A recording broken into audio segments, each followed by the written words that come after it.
This week on Talking Pictures with Neil Rosen, we'll look at the new biopic, The United States versus Billie Holiday, the historical drama Judas and the Black Messiah, the period crime thriller The Little Things with Denzel Washington and Jared Leto, and the new drama The Father, starring Anthony Hopkins as an elderly man struggling with dementia, plus the movie Palmer with Justin Timberlake.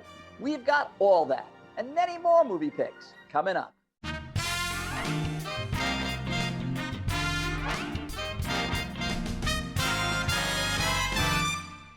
Hey there, everybody. I'm Neil Rosen, and welcome to Talking Pictures. It's our monthly Critic Roundtable show, where we debate what's worth watching and what's not when it comes to new releases, hidden gems, and Hollywood classics.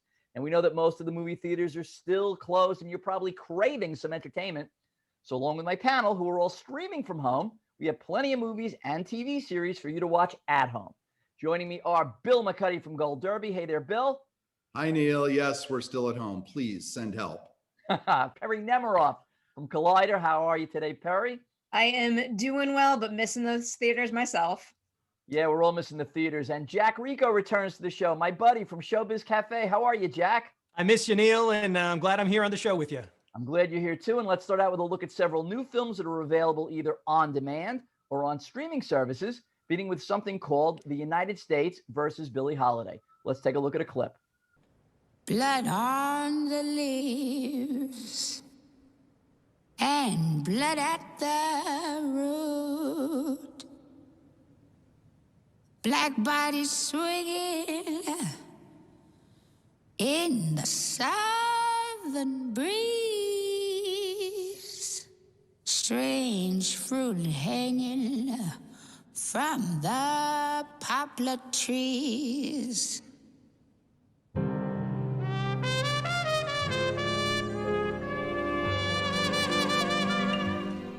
Perry, tell us about The United States versus Billie Holiday. All right, so this one here is from director Lee Daniels, and it tells the true story of singer Billie Holiday. And it begins in the 1940s when the government is determined to stop her from singing the song Strange Fruit, which is about lynching. And then in order to do that, the Federal Department of Narcotics winds up targeting Holiday in the war on drugs.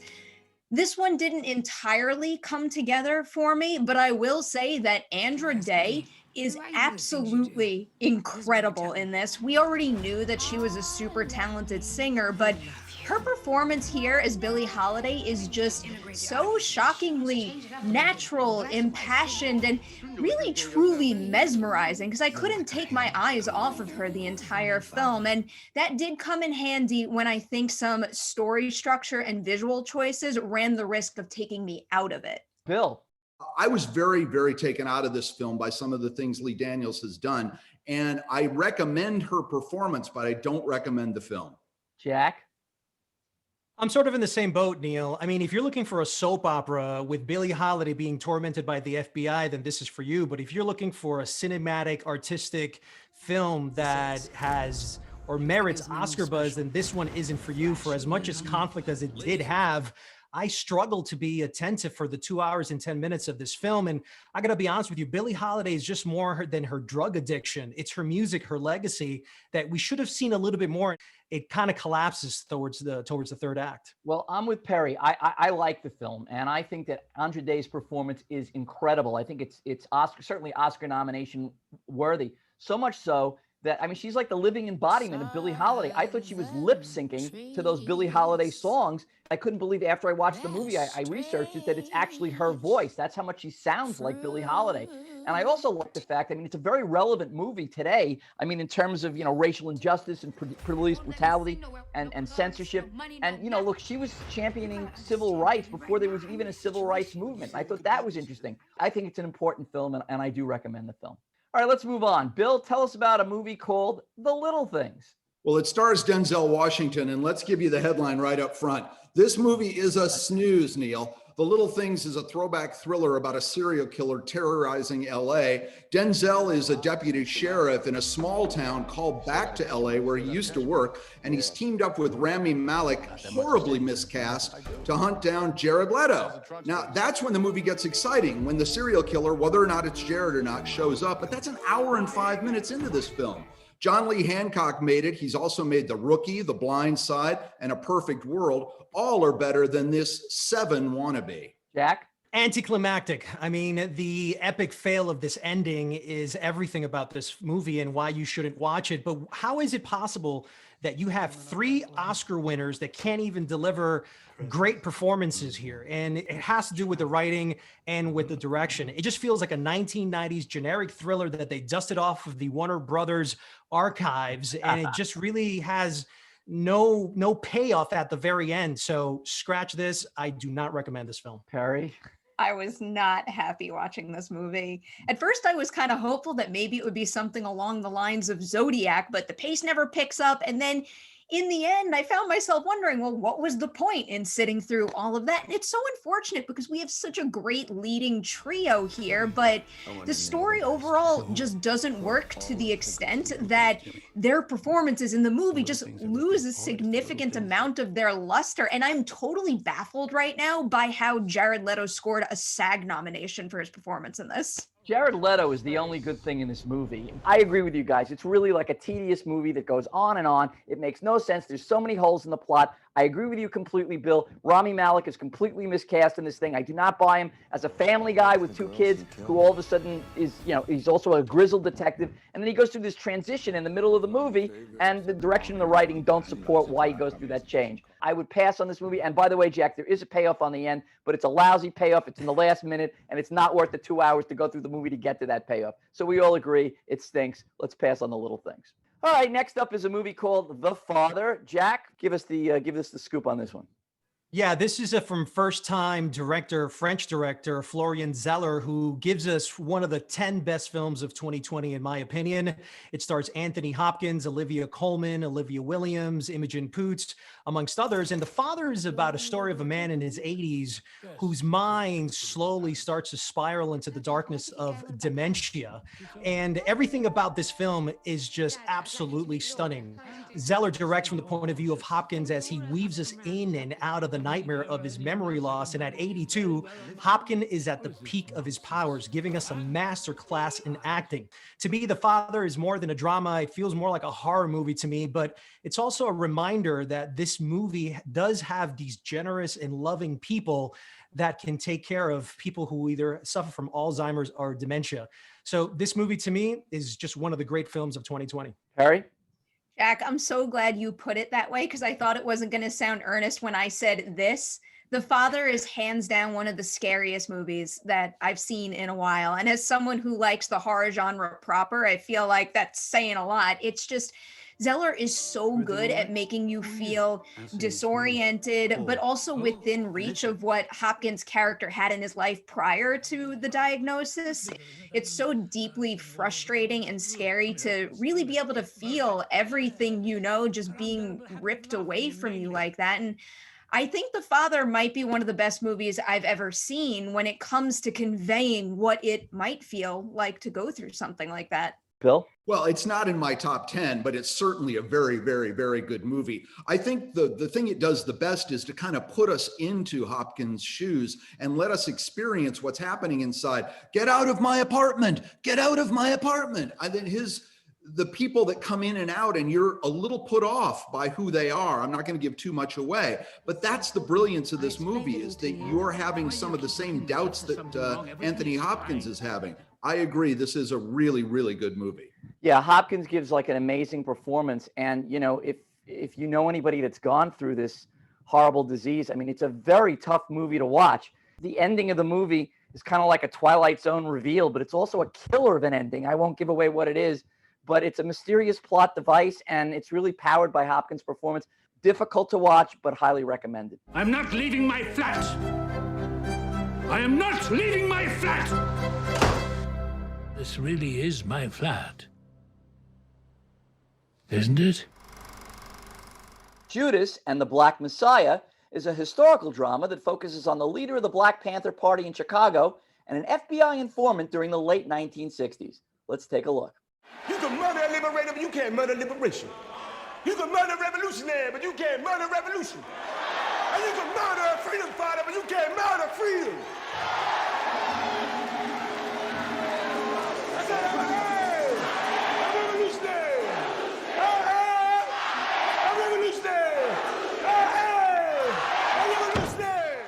Perry, tell us about Judas and the Black Messiah. So, as you stated, it is about Fred Hampton and his true story. He's the chairman of the Illinois chapter of the Black Panther Party, and the movie covers what happens when the FBI targets him and they send someone in to infiltrate the party and act as an informant for them. I got a lot to say about this one because I feel very strongly about it. Go for it. Performances here are incredible. Daniel Kaluuya and Lakeith Stanfield are phenomenal, as they always are, but I did want to take a moment to highlight someone who's a little lesser known that I think deserves a lot of credit here, and it's Dominique Fishback, who plays Deborah Johnson, the woman who ultimately becomes the mother of Chairman Fred's child, and she's got a lot of unique heavy lifting to do in this movie, and she really knocks it out of the park.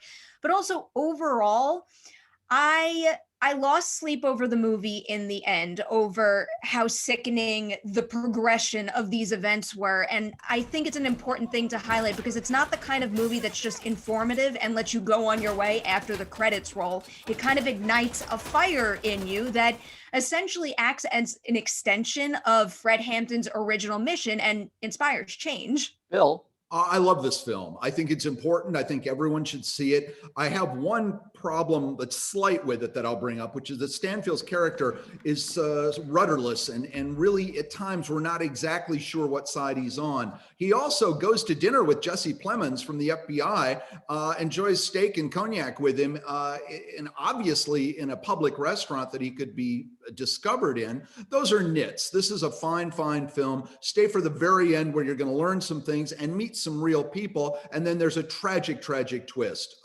This is one of the best films I've seen so far this year. Yeah, I'm with you, by the way, on the going. Yeah, let's go to the highest profile steakhouse in Chicago, and I'm an FBI undercover agent. Yeah, that didn't really sync up with me, but also a minor nit with me too. Jack? Well, if you really look at just 2021 alone, 3 films have already brought up the same subject. MLK FBI, United States versus Billie Holiday that we just saw today, now Judas and the Black Messiah, where the FBI is targeting Black figures and Black leaders. And Judas in by no way is a perfect movie, but it's definitely a timely movie that you need to watch right now. It's also a movie that rarely gives us the perspective from the Black Panthers Party. And I thought that was very important and crucial, especially today. I highly recommend the movie. I can give you a little nit. And some of the speeches, Fred Hampton, played by Daniel Kaluuya, went on for a little bit too long and they were a bit redundant. But that said, this is such an important movie that has so much relevance. And I think that Lakeith Stanfield is really, that's the performance that blows me away. And we didn't mention Martin Sheen as J. Edgar Hoover, buried under prosthetics, which is also kind of wild. You wouldn't believe that was Martin Sheen. Yes, this is an important history lesson and should be seen. Next up is a movie called Minari. Jack? Well, it's directed by Lee Isaac Chung and starring Stephen Yun, Yeri Han, Young Jung Yoon, Alan Kim, and Noel Cho. And Minari is an immigrant film about the American dream, and it's also, to me, the best film of 2020. The film follows a South Korean family who try to make it in rural America by buying a farm during the 1980s, risking everything in pursuit of a good life. It's a meditative, quietly beautiful film about family, belonging, sacrifice, adversity, and faith. And as a Hispanic myself, I understand how difficult it is for communities to feel that they are one with the country. And I was moved by its honesty, truth, and realness. To me, it's a nuanced but very powerful film. Bill? I mean, listen, I came to this like everyone, expecting one of the best films of the year because that's what I was told it was going to be. There's a lot of nothing here, I'm afraid. And I admire the way some of the storytelling is done, but it kind of concludes, just sort of stops. And I really was not that taken with the storyline. So I'm not recommending it, and I'm sorry. Perry? I'm just utterly shocked right now. And I respect your opinion, Bill, but nobody out there listen to him because I can't believe how good this movie is at effectively, warmly, and naturally conveying so many things, from how impossible it can feel to achieve the American dream, the gap between the family's Korean roots, and then also how the youngest of the family, David, his more Americanized expectations, especially when it comes to his grandmother, which is one of the highlights of the film, and just generally what it means to be a family unit and to have different hopes and priorities, but still be able to come together and support each other. Really, I think this one is beautiful from top to bottom, and I cannot recommend it enough. Well, if you're shocked at Bill's comment, Perry, wait till you hear mine. because I not only agree with Bill, I'm going to go a step further. I do not recommend the film. I think it is way overrated. I think the characters are stereotyped. And the grandmother that you love so much, Perry, I think she's like a couple of steps above a sitcom character. She's supposed to be very amusing. I did not find her funny at all. I think that the film lags in spots and it's draggy, and I've seen this film done to better effect in many other movies. I don't recommend it. It's okay, but I certainly don't agree with you, Jack. But that's what makes horse races. What can I say? All right, Bill, Palmer, starring Justin Timberlake on Apple TV. Yeah. If you get that, please watch this. Palmer stars Justin Timberlake going back to LA, but not Los Angeles, Louisiana. After 12 years doing a stretch for robbery, he was sort of the hometown hero. He's back now living with his grandmother, June Squibb. And next door, there's a trailer mom, Juno Temple, who's a drug addict. And she has an exceptional son, newcomer Ryder Allen. If this all sounds terribly cliched from director Fisher Stevens, it's because on paper it sounds that way. But Justin Timberlake is the secret weapon in this otherwise ordinary story. He's terrific. The kid is terrific. The kid is bullied because he likes to dress as a girl and plays with dolls. That all seems like it's on the nose. But let me tell you, there's a lot to like here in Palmer. Perry? If it sounds like it's a little cliche, it's because it kind of is. The movie still worked for me. I found it to be a solid watch, but I'm not going to tell you there aren't predictable beats in this story that I could have seen coming from a mile away. But the thing is, the relationship between Palmer and Sam, Justin Timberlake's character and Ryan Allen's character, it's so charming and so easy to root for that you can really overlook those things. And I can't believe how good Allen is in this movie, because this is a lot of heavy lifting for such a young actor. And I really did find him to be exceptionally natural and just radiant throughout the entire movie. Jack? Well, I went to go see this movie because of the evolution of the actor that Justin Timberlake is. Unfortunately, I stayed for Ryder Allen. He's the real true star here. And Justin Timberlake comes off as gritty, but not fully convincing to me. And I don't know if it's because maybe too much in sync, in my lifetime. It was hard to separate the celebrity from the actor. And overall, mixed feelings about this one. I like this a lot. And to your point, yeah, Perry, it could come off as cliched, but there's such a twist in this with this kid and Ryder Allen, he steals the show. I think he's the centerpiece of this thing. That kid is amazing. And since they're both social outcasts, Timberlake's character and Ryder Allen's character, and the metamorphosis that, Timberlake's character goes through throughout the movie is phenomenal. There's a scene when Timberlake goes to buy Ryder Allen's character a princess costume for Halloween. That it's priceless and heartwarming. And if you have Apple TV, I do highly recommend that you check this movie out. Can you hear that? What? It's that penguin.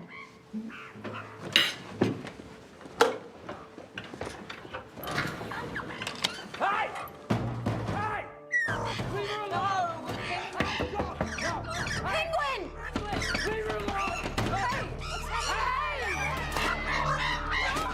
That was a clip from the new movie Penguin Bloom. It happens to be Perry Nemirov's personal choice as we go around the panel as we do every month with our critics' picks of the month. Perry.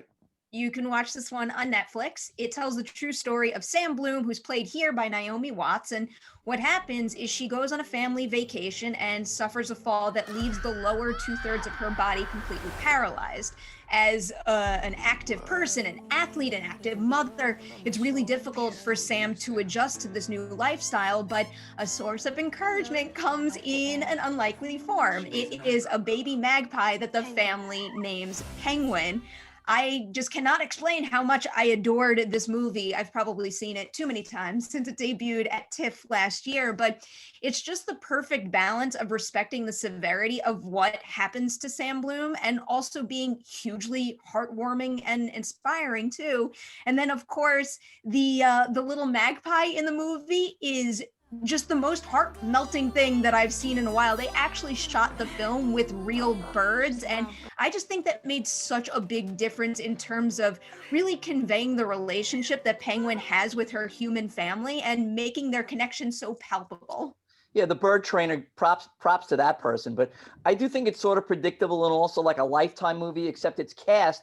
It's such extraordinary actors. They elevate the material and put it over. And its aim is to pull at your heartstrings and move you emotionally. So despite its obvious nature, I think it still manages to accomplish that.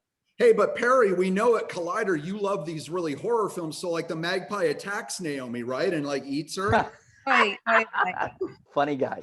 Okay, Jack, there's a movie that scared the hell out of me that you made me watch called The Social Dilemma. And why don't you tell everybody about it? Well, it's directed by Jeff Arloskilt, and it's for anyone who is interested in understanding a little bit more about the negative and the positive impact that social media has in our lives. This documentary speaks to the creators and the designers of many of the tools that has led to the mental health issues, the social divisions, and political warfare around the world. And it explores how we have become products as opposed to consumers for these social media giants. You know, it's a horror movie. You were scared, I was scared, and it's hard to shake off once you see it. Yeah, I wanted to really like get in the Michael J. Fox DeLorean from Back to the Future and go back in time 30 years to get out of the social media thing. That's how much this thing scared me. Perry? Scared me, but it didn't scare me into stop not using social media. I'm just fascinated by it. Bill? This is a must-see for everyone just to see how Big Brother is watching us all the time. The fact that you have the people in this movie who designed this particular software saying that they're not even letting their kids go on social media is quite a statement. Look, it shows you in the movie that all the civil unrest that they're having not only in this country but around the world is due to social media and how you live in your own bubble of news and you don't get any disagreements to your opinion. And we never had that before social media. So it is such an important film. Jack, this was quite a recommendation, and I think everybody on the planet should watch this movie. And similarly themed, talking about the internet, Bill, you have a movie to recommend here. Yeah, you'd think Jack and I got together and picked these. They're a perfect doubleheader. Mine is called Fake Famous, and it's about three unknowns that director Nick Bilton turns into internet phenoms with mixed results. One of them takes off spectacularly, and she enjoys it. But the other two have misgivings about it. Look, Neil, it's really about people who will do anything shamelessly to promote themselves. So, for example, you can follow me at Twitter or on Instagram at McCuttyBill. I also will say that since this show has started, this movie shows you how to buy followers. And I have bought Neil Rosen an extra 1,000 Instagram followers. So you are now up to 1,005 followers. Are they bot? Because in the movie, this is an important movie. Everyone should watch it. Fake Famous. Jack, well, Jack, get Jack, because you're such a internet maven guy. Go ahead. I just think this is a really great compliment to The Social Dilemma and understanding the obsession behind likes and how it is the current currency of the world. So if you want to understand the psyche of this generation and why that happens, Fake Famous is a really great movie to see. Perry? These two movies freak me out because they make me realize or further realize how much of part of the problem that I am. It's like I respect all the red flags, but the temptation is still there, and that concerns me quite a bit. But if anyone out there is looking to pick one over the other, whereas Social Dilemma felt like a super informative documentary, this is almost a mashup of informative documentary and reality show, which made it wildly entertaining. It's a how-to. It's a primer. It reminded me of Abby Hoffman's Steal This Book. It tells you how to go out and buy the followers. It's pretty incredible. I learned a lot here. I mean, it was enlightening, but it was also sickening, you know, that this is going on. And it's like the degradation of society. And I also felt really old and out of the loop watching this, not really knowing how this like worked. But maybe being out of the loop in this particular thing is not such a bad thing, you know. But if you want to learn how this works, buying, as Bill said, fake followers that aren't really even real people, they're bots, you know, it is a primer on how to do this. So you might want to check it out. All right, finally, my pick.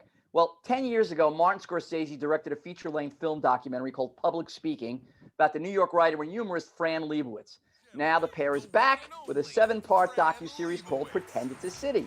Each half-hour episode is tied to a particular New York-centric topic as Lebowitz walks around pre-pandemic New York and sounds off in her wry, inimitable style about the many little things that bothers her about our beloved city. Now, she does love Manhattan, wouldn't dream of living anywhere else, but lots of things tick her off. She's very funny. And if you're not familiar with her one-of-a-kind style, maybe she's kind of like a cross between Jerry Seinfeld and Andy Rooney, formerly of 60 Minutes, but she's definitely her own thing, and I can listen to her all day. The series was recently parodied on SNL, and anyone who spent any significant time here in New York will probably relate to her hilarious gripes and incisive opinions. Bill?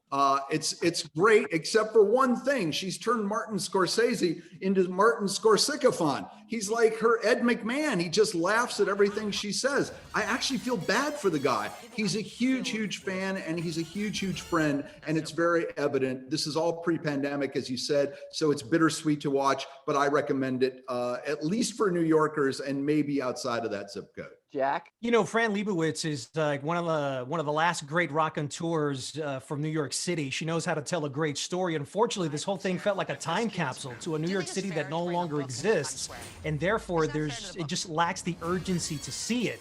And as Bill said, yeah, Martin Scorsese seems to be the most obsessed person with Fran, and I'm not sure if everybody's going to feel the same exact way. Perry, I know you didn't see it. Have we convinced you? You have any interest after this? I feel a little too sensitive because I'm gonna be all sad and bummed out because of the condition New York City is in right now. I'm a little hesitant to watch it. That's a great reason to watch it. It's a callback to a great time that we will obviously get back to eventually. All right, I like looking at it that way, Bill. Maybe I will. Yes, in the back. Hey, Fran. I actually never heard of you before. That's really a good way to break the ice. And that's about all the time we have. And with any luck, we've given you some movies and TV shows to watch to help pass the time. I want to thank Bill McCuddy, Perry Nemiroff, and Jack Rico. Stay well. I'm Neil Rosen. Join us next time on Talking Pictures.